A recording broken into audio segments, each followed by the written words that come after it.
Hey, what's going on, guys? So probably the most asked question I get is about my roll cage. So I'm going to show you all the details of this thing, what kind of cage it is, and about how much it costs me.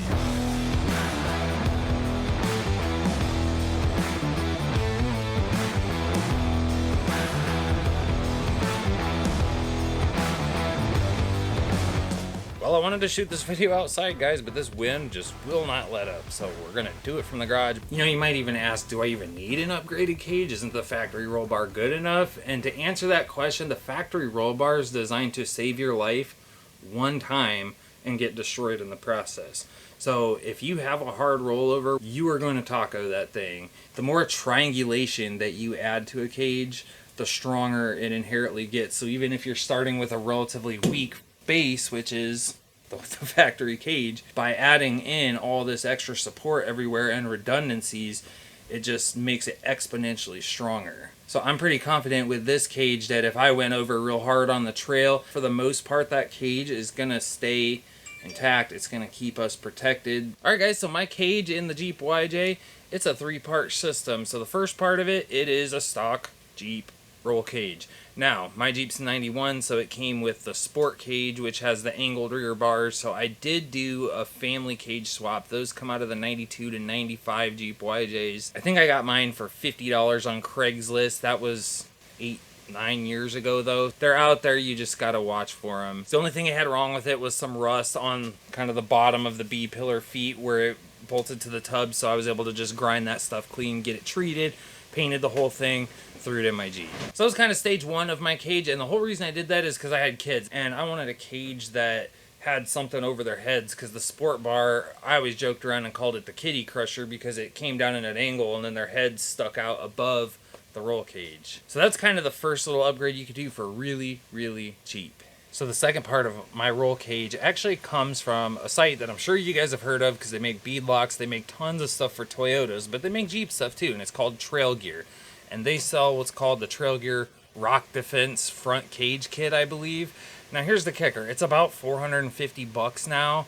When I bought it in 2014, it was only $150, and that's like steel prices plus inflation equals, it's a lot more. But really, that's still pretty affordable for basically a full cage. Now, it doesn't come with anything from the B-pillar back, so it doesn't beef any of this up, and we'll get into that stuff next. The kit is super easy to put together. I did this back before I welded, so I had a little 90 amp flux core welder from Harbor Freight, and that was enough for me to tack weld it together and kind of hold it together with ratchet straps. And then I took it to a welder friend, and I think I paid $150 to get him to full weld the whole thing. So anyway, some of the stuff that comes with the Trail Gear kit. This is basically what you get. There's 8 bars that come with the kit. So it's both of your A-pillars, both of your windshield bars, so there's 4. Both of these to replace the spreader bars, that's 6, and then both of these that go in the middle. So there's your 8 bars. It also comes with 4 of these floor plates.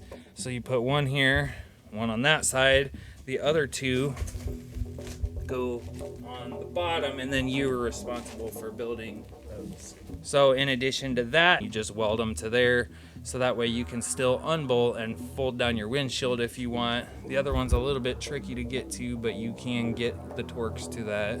And then it also comes with these flat plates that go on here in place of where the spreader bars go. So when you're mocking this up, you basically just bolt these onto there, you bolt those onto there, and then you just start setting tubes in, and you use ratchet straps or whatever you have to hold everything in place. And once you have it all where you want, then you can tack the whole thing together, weld it in place, and just cover up your seats so you don't burn them. Eventually I removed the whole cage to paint it because I just found it to be easier to get into spots like this without getting spray all over the Jeep.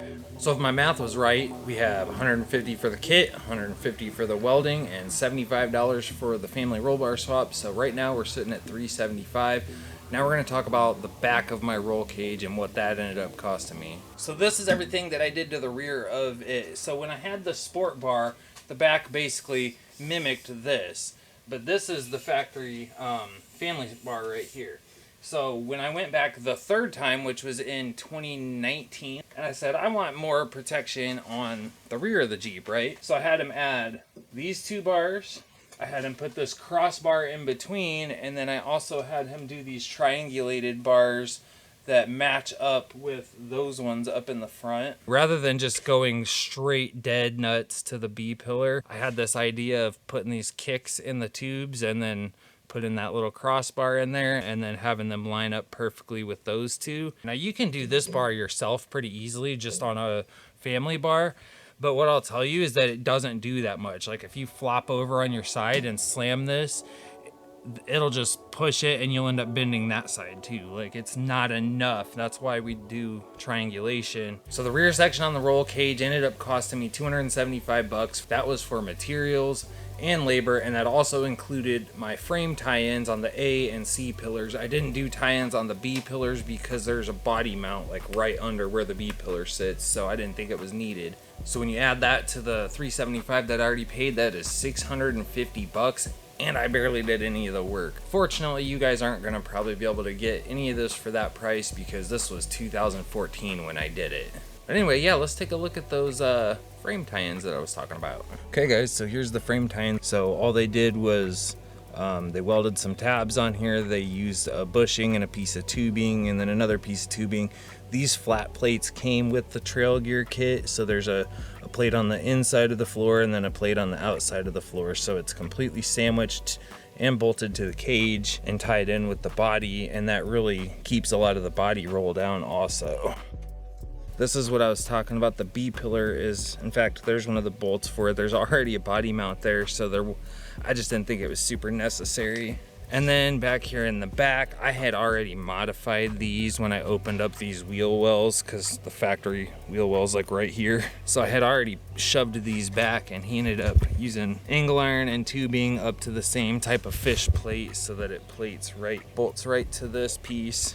Basically, I just had him pull these forward and out of the way to do the work, and I just kind of slotted them real quick when he got done, and I never went back and prettied it up. Still just kind of sitting in there like that. In the future, there is more upgrades I want to do to this. First, I want to start off by making some gussets. Just made this one out of cardboard here, but there's so many places that I could put them, and I don't know everywhere that I would put them. But anyway, I want to drill holes in these so I have more ratchet strap tie down points for tying my gear down. I was thinking about putting one right here, which it's a little tricky because this piece has a curve to it.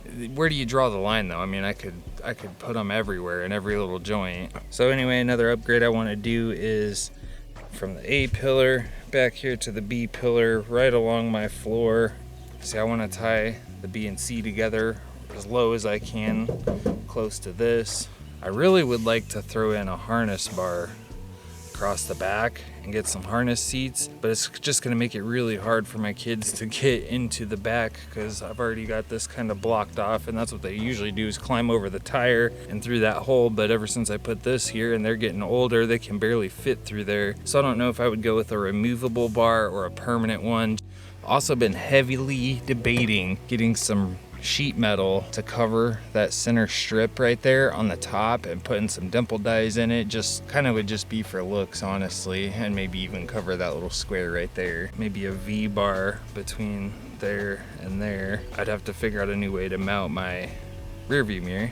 And then I had also debated putting in some like little grab handles and getting rid of these cheesy things. So yeah guys, the way I did this cage is probably one of the most budget friendly ways you can build a cage. I'm not saying there's not a cheaper way to do it, but it's hard to beat that even with that kit price compared to the full welded cages. I mean, they're probably upwards of $2,000. I do have one other suggestion if you want to beef up your factory cage, and that's to get a second factory cage because there's lots of long pieces in it that you could cut off and get really cheap material and then do some triangulation, add some extra bars onto your existing cage. That's probably the most cost-effective way to add some strength into your existing cage. Alright guys, so if you got any questions about roll cage related stuff, especially on the Jeep YJs, drop them down in the comments below. I try to respond to all of my comments. Thanks for watching. Check out some of my other videos. Maybe even subscribe. Tickle that thumbs up button, and I'll see you next week. Get it welded. Shut up, phone. So if you guys... Shut up, bird. Mess around and find out, bird. I'm gonna come out there and f*** you up.